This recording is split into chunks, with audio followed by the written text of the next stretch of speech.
उनको हाँ किया था, जबकि मेरे को देवरीगुड़ा जाना था। देवरीगुड़ा एक ऐसा क्षेत्र है जहाँ पर मतलब बहुत ही विकट परिस्थिति है और शायद 1857 की क्रांति में लोग भाग रहते थे, ऐसे ही मतलब जगह है। वहाँ भी महिला बाल विकास की तरफ से एक आंगनवाड़ी सेंटर खुला हुआ है। तो मेरा प्लान वहाँ था, यानी कि वहाँ अपन अगले दिन करते हैं, एक बार यहाँ चलते हैं। तो एक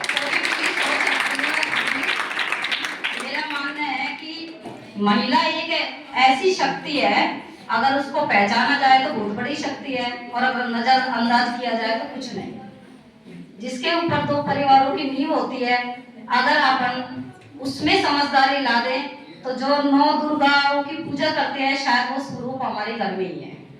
अगर अपना वास्तविकता रूप में देखें तो महिला बाल विकास की तरफ से जो भी योजनाएं चल रही है उनको धरातल पर मतलब होता तो बहुत कुछ है, लेकिन वो दिखाई और नेगेटिविटी जो विचारधारा जो चल रही है तो उसको पॉजिटिवली विचारधारा में बदलने की मेरी तो पूरी पहल है।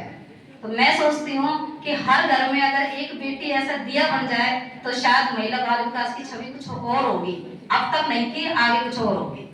तो महिला बाल विकास में हम जो लाभार्थियों का रजिस्ट्रेशन करते हैं उसमें किशोरी बालिका को सबसे पहले हमारा लाभार्थी होता है किशोरी बालिका, क्योंकि किशोरी बालिका का हम रजिस्ट्रेशन कर देते हैं और उनके लिए एक योजना चलाई जा रही है, निःशुल्क सैनिटरी नैपकिन योजना, जो राजस्थान सरकार की भी है, भारत सरकार की भी है, बल्कि उसके नाम बदल दिए गए हैं। भारत सरकार में आई एम शक्ति उड़ान योजना के नाम से और राजस्थान सरकार में निःशुल्क सैनिटरी नैपकिन उड़ान योजना के नाम से।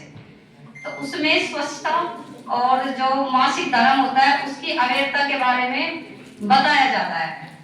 और एक अच्छी पहल शुरुआत एक लड़की से की जाती है, लेकिन हमारा रजिस्ट्रेशन 11 साल की बच्ची से लेकर 45 वर्ष की महिलाओं को जागरूकता करना होता है साफ सफाई और हाइजीनिक के बारे में। तो इसके लिए हम मतलब क्षेत्रीय मतलब ढाणी में जहाँ आंगनबाड़ी खुली हुई है वहाँ सैनिटरी नैपकिन का निःशुल्क वितरण भी करवाते हैं, इनोवेशन भी करते हैं, जैसा वो जितना दे पाती है, मतलब इतना कुछ जागरूक अभियान वो करती है महिलाएं। तो मैं ये सोचती हूँ अपने बीच में इतनी बच्चियां हैं, अगर हर घर में एक बच्ची इस हिसाब से जागरूक होगी कि हमें इसको बहुत अच्छे से लेना है, क्योंकि एक लड़की ही आगे जाकर एक गर्भवती महिला बनेगी, एक धात्री माता बनेगी और एक स्वस्थ शिशु को जन्म भी देगी। हमारा मेन मीनू होता है कि हम मातृ मृत्यु दर और शिशु मृत्यु दर को रोक सके।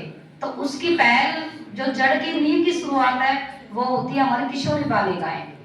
दूसरी पहल होती है कि जो बाल विवाह, बच्ची का बाल विवाह ना हो, उसके लिए बच्ची को खुद को जागरूक होना है कि पहले जो शारदा एक्ट आया था उसके तहत ये था कि लड़की 14 साल की हो तो चलेगा, लेकिन फिर कुछ संशोधन एक्ट आए और उसमें कहा गया कि ये मतलब वैश्यता की उम्र 18 वर्ष रखी गई।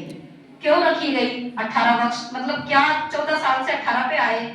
इस वजह से आए कि 14 साल की जब उम्र रखी गई तो मातृ मृत्यु की दर बहुत अधिक थी और हमारा में जो उद्देश्य था उस पे हम टच नहीं कर पाए।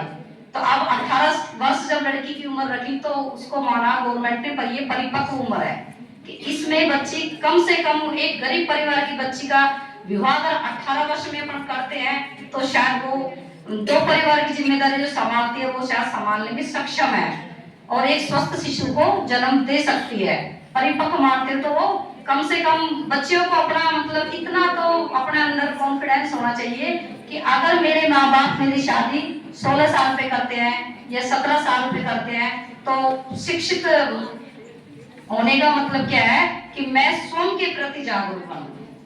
मेरी शादी 18 साल से पहले ना हो, तो ये लड़ाई खुद को करनी है। तब अपन खुद की लड़ाई खुद से करेंगे तो शायद समाज को संभाल पाएंगे। तो सबसे पहले अपने अंदर अवेयरता अपन को करनी है, उसमें कोई कंजूसी नहीं।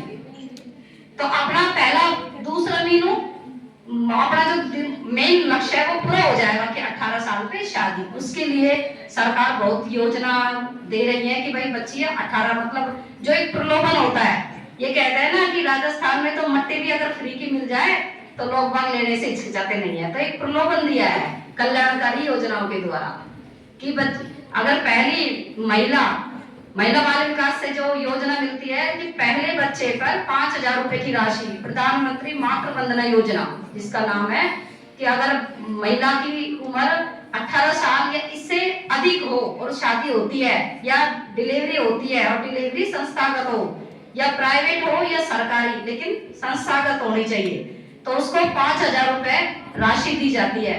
किस लिए दी जाती है 5,000 रुपए की राशि? कि 3,000 रुपए की राशि तो उसको फर्स्ट किस्त पे दी जाती है। फर्स्ट किस्त का मतलब उसको गर्भ धारण का जब पता, जैसे ही उसको पता चलता है तो आप अपना रजिस्ट्रेशन करवाइए, और जो चिकित्सा विभाग की जो नर्स होती है उसके साथ